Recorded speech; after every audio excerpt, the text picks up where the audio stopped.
यह वेनेरा 4 है, जो एक सोवियत अंतरिक्ष जांच है जो दूसरे ग्रह शुक्र पर पहली लैंडिंग के प्रयास से कुछ ही क्षण दूर है। उस समय इस रहस्यमय ग्रह के बारे में बहुत कम जानकारी थी, लेकिन वैज्ञानिकों का मानना था कि बादलों की इसकी मोटी परत के नीचे एक ऐसी दुनिया थी जो पृथ्वी से बहुत अलग नहीं थी, जिसका वातावरण और तापमान पृथ्वी जैसा था। लेकिन उन्हें इस बात का अंदाजा नहीं था कि यह बेचारा छोटा सा अंतरिक्ष यान किस तरह की दुनिया में प्रवेश करने वाला है। जैसे ही यह 40,000 किलोमीटर प्रति घंटे की रफ्तार से वायुमंडल से टकराया, इसका पैराशूट तैनात हो गया और एंटीना ने डेटा वापस भेजना शुरू कर दिया। सबसे पहले वायुमंडलीय दबाव पृथ्वी के समान था और तापमान 30 डिग्री के आसपास था। लेकिन जैसे जैसे यह वातावरण में और नीचे उतरता गया, रीडिंग पागल होने लगी। एक वातावरण शीघ्र ही 10 से 20 और तापमान 200 डिग्री से भी अधिक हो गया, जब अचानक अंतरिक्ष जांच टूट गई और सारा संचार टूट गया। इसके द्वारा भेजे गए अंतिम डेटा से एक ऐसे वातावरण का पता चला जो पृथ्वी से 22 गुना अधिक मोटा और 250 डिग्री अधिक गर्म था। लेकिन अब जब सोवियत को पता चल गया कि शुक्र वास्तव में कितना कठोर है, तो वे वहां पहुंचने के लिए और भी अधिक दृढ़ थे। हमने आपको यह दिखाने के लिए इन अविश्वसनीय अंतरिक्ष जांचों का मॉडल तैयार किया कि कैसे सोवियत अंततः हमारे सबसे खतरनाक ग्रह की सतह पर उतरने, तस्वीरें लेने और ऑडियो रिकॉर्ड करने में कामयाब रहे। प्रारंभिक अंतरिक्ष जांचों का डिजाइन अपेक्षाकृत सरल था। लैंडर एक 1 मीटर चौड़ा टाइटेनियम गोला था, जिसके अंदर लगभग 25 वायुमंडल का दबाव था। इसमें वातावरण का विश्लेषण करने के लिए मुट्ठी भर वैज्ञानिक उपकरण थे और सीएनटी के दौरान इसे बिजली देने के लिए एक बैटरी थी।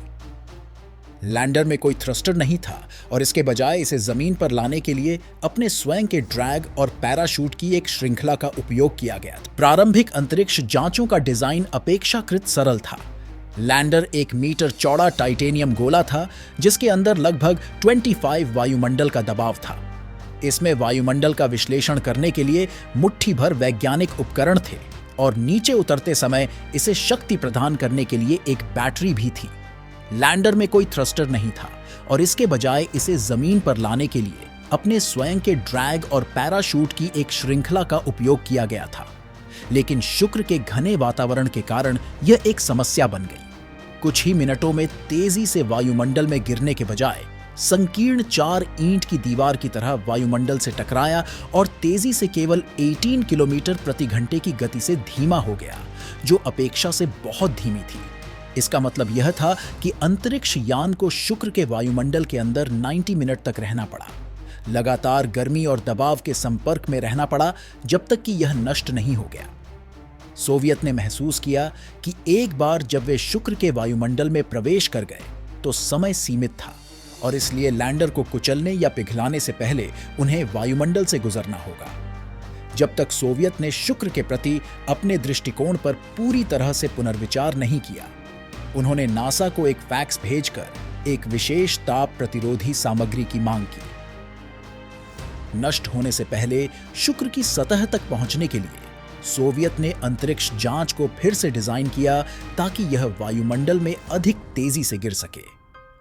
उन्होंने पैराशूट में एक रस्सी जोड़ दी जो इसे खुलने से रोकती थी, जिससे वेनेरा बहुत तेजी से गिर सकती थी। आइए अब सुनते हैं लैंडिंग का असली ऑडियो।